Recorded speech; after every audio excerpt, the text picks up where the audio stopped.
Hello guys, आज हम जो मंगा कवर करने जा रहे हैं उसका नाम है ओसाका। ये जो लड़का दिखाई जा रहा है ये है हमारे स्टोरी का मेन कैरेक्टर। ये 20 साल की उम्र का है और मन ही मन सोच रहा है कि वो 20 साल की उम्र में उसका पहला ट्रिप ले रहा है, वो भी एब्रॉड में, और वो भी अकेला।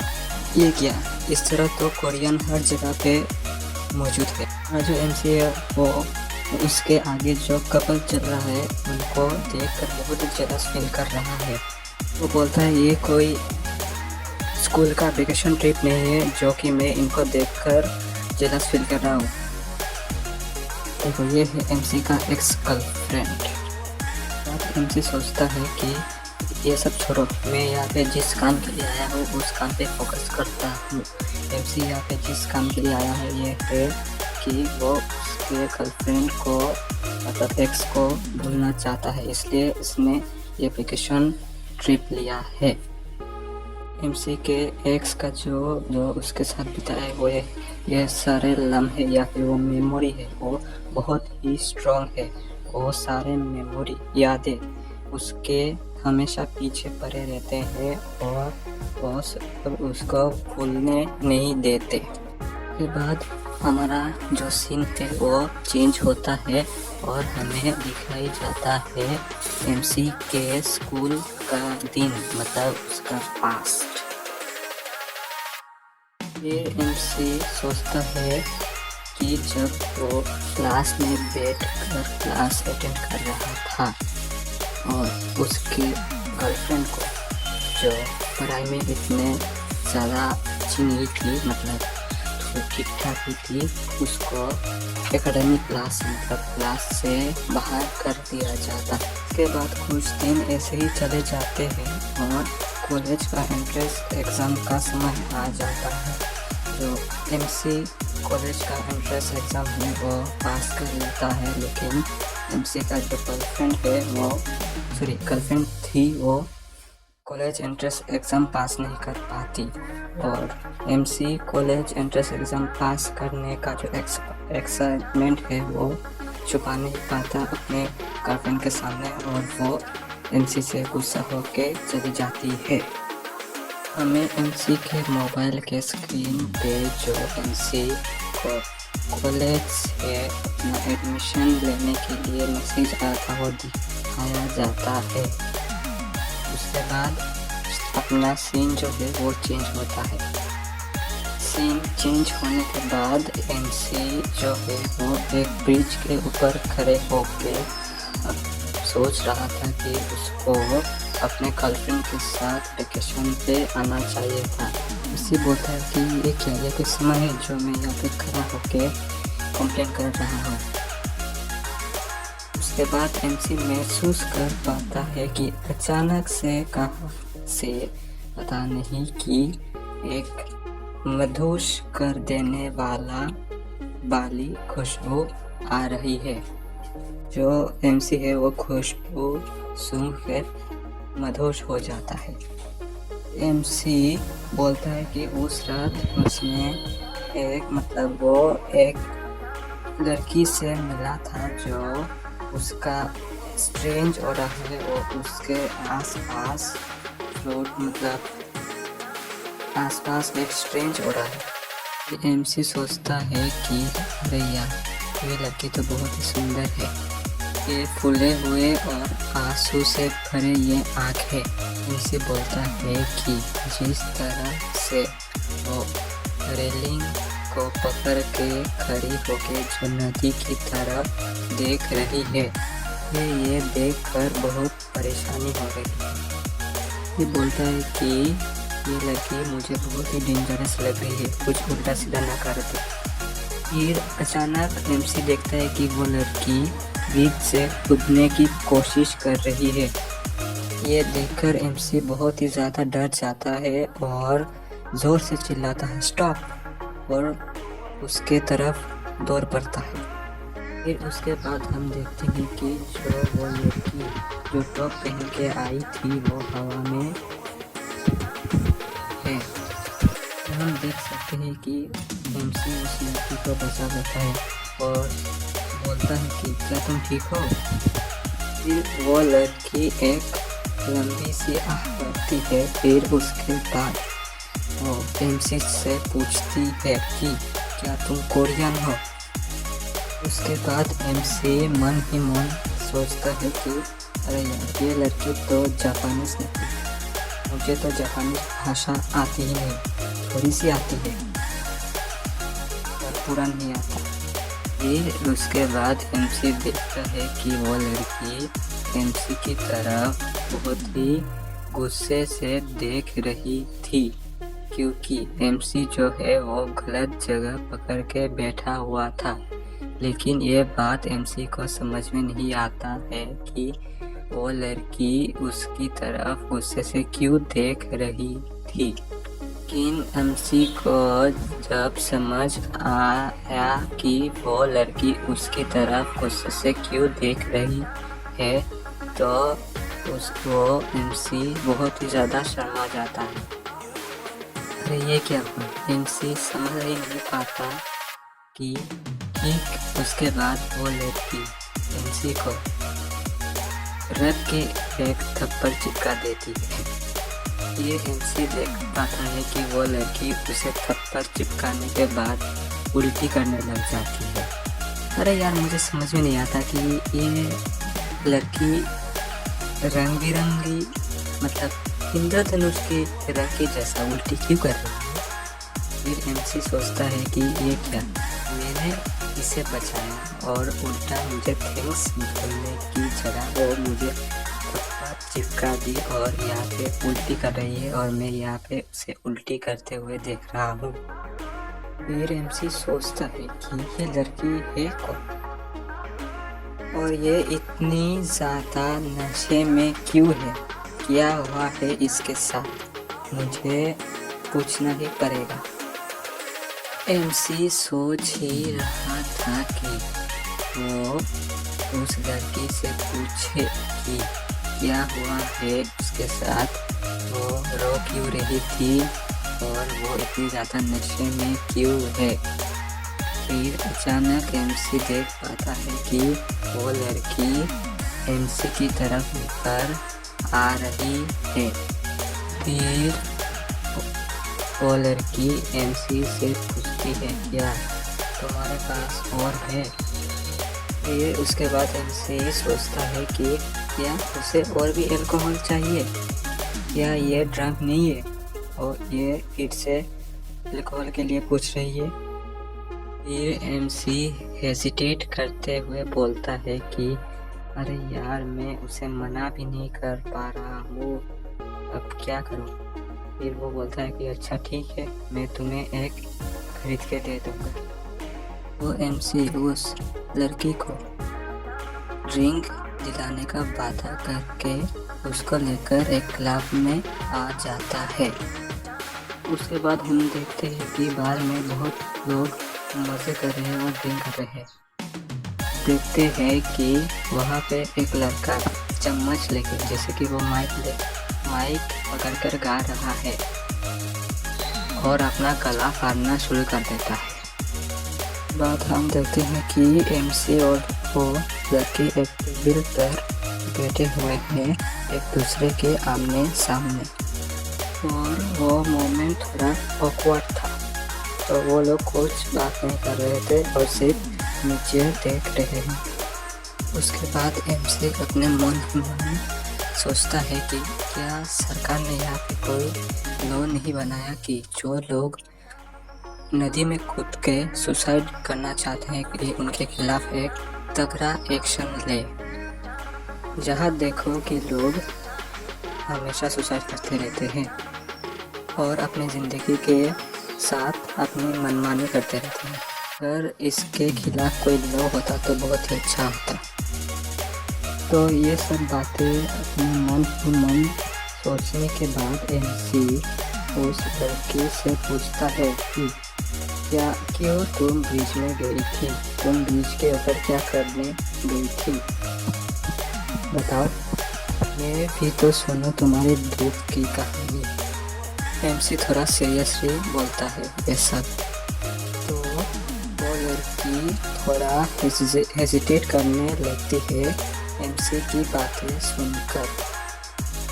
कुछ देर के सन्नाटे के बाद वो लड़की थोड़ा सोचते हुए बोलती है, मेरा बॉयफ्रेंड।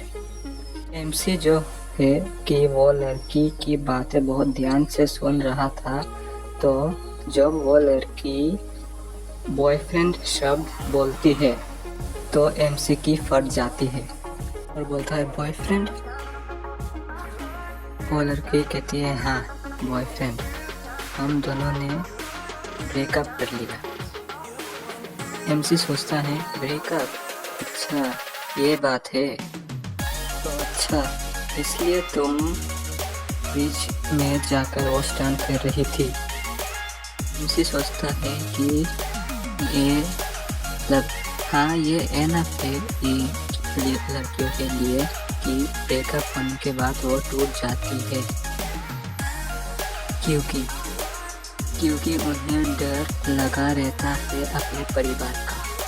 कुछ देर सोचने के बाद एमसी बोलता है, हाँ सेम यहाँ पे भी है मेरे साथ। मेरा भी कुछ ही टाइम हुआ है मैंने लास्ट ब्रेकअप किया, इसलिए हम दोनों एक ही नाव पे सवार हैं, हंसते हुए बोलता है एमसी। ये कुछ शब्द एमसी के मुंह से सुनने के बाद वो लड़की थोड़ा शांत होती है और बोलती है, क्या सच में तुम सच कह रहे हो? एमसी बोलता है, हाँ मैं सच बोल रहा हूँ। इस ट्रिप में मैं और मेरी गर्लफ्रेंड एक साथ आने वाले थे, लेकिन हमारा ब्रेकअप हो गया कुछ दिनों से और मैं यहाँ पे अकेला आया हूँ। फिर भी मैं सोचता हूँ कि इस ट्रिप पे मैं अकेला क्यों आया हूँ, क्योंकि मैं यहाँ पे अपने गर्लफ्रेंड के साथ आना चाहता था और हमारा ब्रेकअप हो गया। फिर भी मैं यहाँ पे आया हूँ। एमसी उसके बाद बोलता है, हाँ छोड़ो, यहाँ पे बहुत सारे कोरियंस है और कपल्स है जो एक साथ घूम रहे हैं अपने गर्लफ्रेंड और बॉयफ्रेंड के साथ। हाँ कपल के साथ यहाँ पे एक स्ट्रेंज मतलब एक अनजान लड़की है जो अपने आप को ब्रिज से नीचे फेंकने की कोशिश करती है। एमसी के मुंह से अपने बारे में ये बातें सुनकर वो लड़की थोड़ा शर्मा जाती है और बोलती है कि तुम बहुत ही अच्छे लिसनर हो, तुम मेरे बात बहुत अच्छे से सुन रहे थे। हाँ मैंने ये किया क्योंकि मैं थोड़ा परेशान हो गई थी ब्रेकअप की वजह से। शुक्रिया तुम्हारा, तुमने मेरे साथ बहुत ही अच्छा टाइम स्पेंड किया। अब मैं बहुत ही अच्छा महसूस कर पा रही हूँ। शुक्रिया तुम्हारा। को थैंक यू बोलने के बाद वो लड़की फिर से ड्रिंक करने लगती है। एमसी उस लड़की को फिर से ड्रिंक करके देखने के बाद वो थोड़ा परेशान हो जाता है और उसको बोलता है अभी रुकने के लिए, और ज़्यादा ड्रिंक करना उसके लिए ख़राब हो सकता है। लेकिन एमसी की बात वो लड़की नहीं सुनती और ड्रिंक ख़त्म करने के बाद वो उठ के वहाँ से जाने लगती है। उसको जाते हुए देखने के बाद एमसी बोलता है, अरे रुको, कहाँ जा रहे हैं? और फिर एमसी अपने मन में सोचने लगता है कि क्या मैंने कुछ गलत कर दिया कि वो ऐसे टूट के जा रही है। और एमसी उसके पीछे जाने लगता है। उसके पीछे जाने के बाद जब एमसी बाहर निकलता है उस बार के, तो वो बाहर जाके देखता है कि वो लड़की नीचे गिरी हुई है अपने मुंह के बल। एमसी बोलता है अरे भगवान इस लड़की का मैं क्या करूं। और एमसी मन कहने लगता है कि तुम्हें भी थैंक यू, मैं भी अब थोड़ा बेटर फील कर रहा हूँ। अब देख सकते हैं एमसी उस लड़की को ठीक से बैठाता है और उसको कपड़े सही करने लगता है और मन ही मन कहता है कि क्या तुम इतने भी नशे में हो जो खुद भी चल नहीं सकती और फिर भी। बाद एमसी बोलता है क्या तुम ठीक हो या तुम खड़ी हो सकती हो।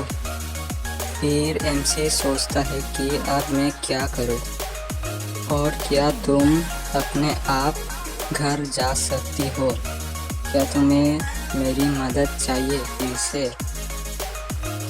लेकिन वो लड़की एमसी के बातों का कोई जवाब नहीं देती और अपना हाथ एमसी के गले में रख देती है और बोलती है मुझे ले चलो। फिर एमसी हैरानी से सोचता है कि ले चलूं, कहाँ ले चलूं।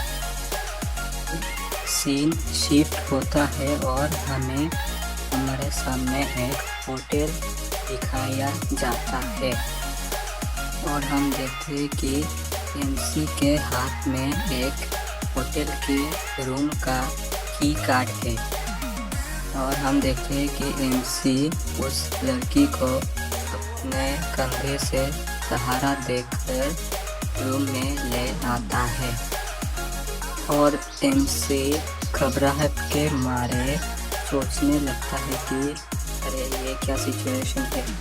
एक होटल के कमरे में एक अनजान लड़का और अनजान लड़की एक साथ है। यही सब अजीबोगरीब बातें सोचकर एमसी उस लड़की को होटल के रूम के अंदर ले आता है और उसे बेड पे पटक देता है। फिर एमसी मन में बोलता है अरे यार बहुत गर्मी है, मैं पूरा पसीने से भीग गया हूँ, थोड़ी देर आराम कर लेता हूँ और उसके बाद मैं यहाँ से चला जाऊँगा। इसके बाद एमसी अपने दूसरे साइड में देखता है कि वहाँ पे एक लगेज का सामान पड़ा हुआ है और वो सोचता है कि अरे यहाँ पे ये लगेज शायद इस लड़की का है और मन में बोलता है क्या तुम भी मेरी तरह ट्रैवल कर रही हो। फिर एमसी बोलता है कि मैंने जो तुम्हारे साथ समय बिताया है वो बहुत ही अच्छा है और मैं ये समय और ये पल कभी भूल नहीं पाऊँगा, लेकिन फिर भी मैं फॉरेनर के साथ अनफेमिलियर हूँ। इसके बाद एमसी मन ही मन सोचता है कि अरे यार मैंने तो इसका नाम ही पूछना भूल गया।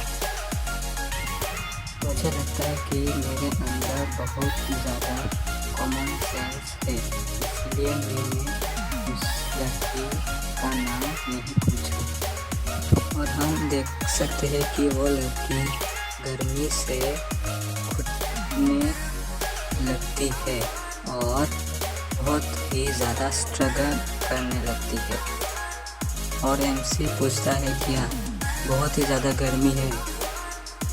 फिर एमसी देखता है कि वो लड़की अपने कपड़े उतारने लग जाती है। ये देखकर एमसी थोड़ा शॉक और हैरानी से अपना मुंह खोले खड़ा हो जाता है और मुंह है वो इतना बड़ा होता है कि कोई एरोप्लेन उसके मुंह में चला जाएगा। देखते हैं कि वो लड़की अपने नींद में कराते हुए इधर उधर डोलने लगती है और एमसी अपने मन ही मन बोलता है कि जब मैं बेड से उठता हूँ तो वो बेड हिलने लग जाता है और ऐसा लगता है कि वो उठने लगी है। और ये क्या, क्यों मेरी हालत इतनी ख़राब हो रही है? तो मुझे तो लगता है कि ये एक परफेक्ट ट्रैप है। और एमसी बहुत ही ज़्यादा घबरा जाता है और उसके आँखों से आंसू और वो बहुत ही ज़्यादा पसीने से भीगने लगता है और बोलता है कि मुझे तुरंत ही उसे अपने रूम पे ड्रॉप करके यहाँ से चला जाना चाहिए था, लेकिन मैं यहाँ पे फिर भी बैठा हुआ हूँ और ये सब देख रहा हूँ। और अगर ये नींद से जाग गई तो मुझे देखकर ये क्या सोचेगी? यही सब बातें अपने मन में सोचने के बाद वो अचानक देखता है कि वो लड़की अपनी धुआं निकलने लगती है। तो एमसी ने जब देखा कि वो लड़की अपनी पैंट उतारने वाली है तो वो बहुत ही उचित खाना लगाता है और उसकी तरफ आता है और आकर उसको अपने कपड़े उतारने से रोकता है। आँख बंद करके उस लड़की की तरफ बढ़कर उसे रोक लेता है, लेकिन जब वो आँख खोलता है तो उसे महसूस होता है कि उसके हाथ कुछ गलत जगह पर लग गया है। ये क्या, इसका हाथ तो सच में गलत जगह पर, इसका हाथ किधर ही लग गया। एमसी उसे पकड़ने के बाद सोच ही रहा था कि ये क्या हो गया। तभी वो देखता है कि वो लड़की जाग गई है और वो उसकी तरफ देख रही थी। तो उनसे बोल पड़ता है कि अरे कुछ नहीं, ये कुछ नहीं हुआ, ऐसा कुछ नहीं, तुम जो सोच रही हो सब गलत है और ऐसा कुछ नहीं हुआ, लेकिन करो।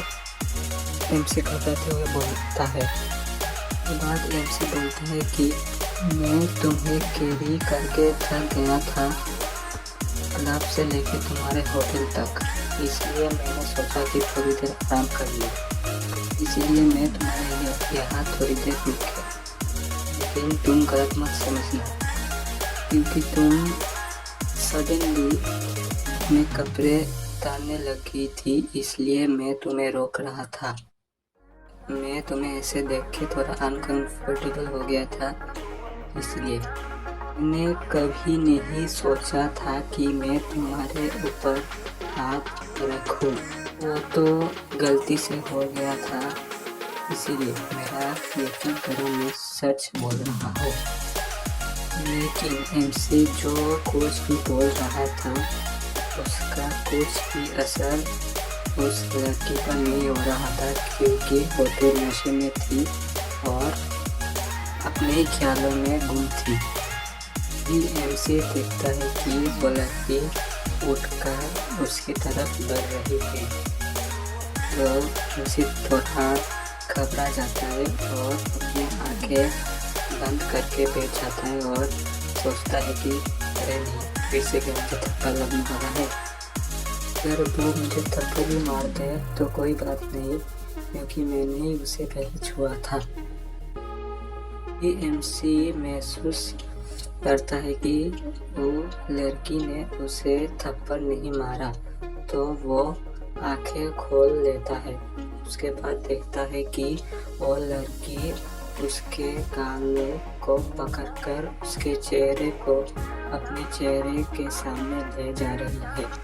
एमसी समझ पाता कि वो लड़की उसके चेहरे को उसके चेहरे के पास क्यों ले जा रही है, तो उसी वक्त वो लड़की थोड़ा हंसती है और एमसी को किस करने लगती है। इस अचानक रूप से एमसी बहुत हैरान हो जाता है और स्टेचू बनकर बैठ जाता है। तो इसी के साथ आज का एपिसोड यहीं पे समाप्त होता है। धन्यवाद। आशा करता हूँ कि आपको अच्छा लगा। नेक्स्ट एपिसोड के लिए लाइक करें और सब्सक्राइब करें। up that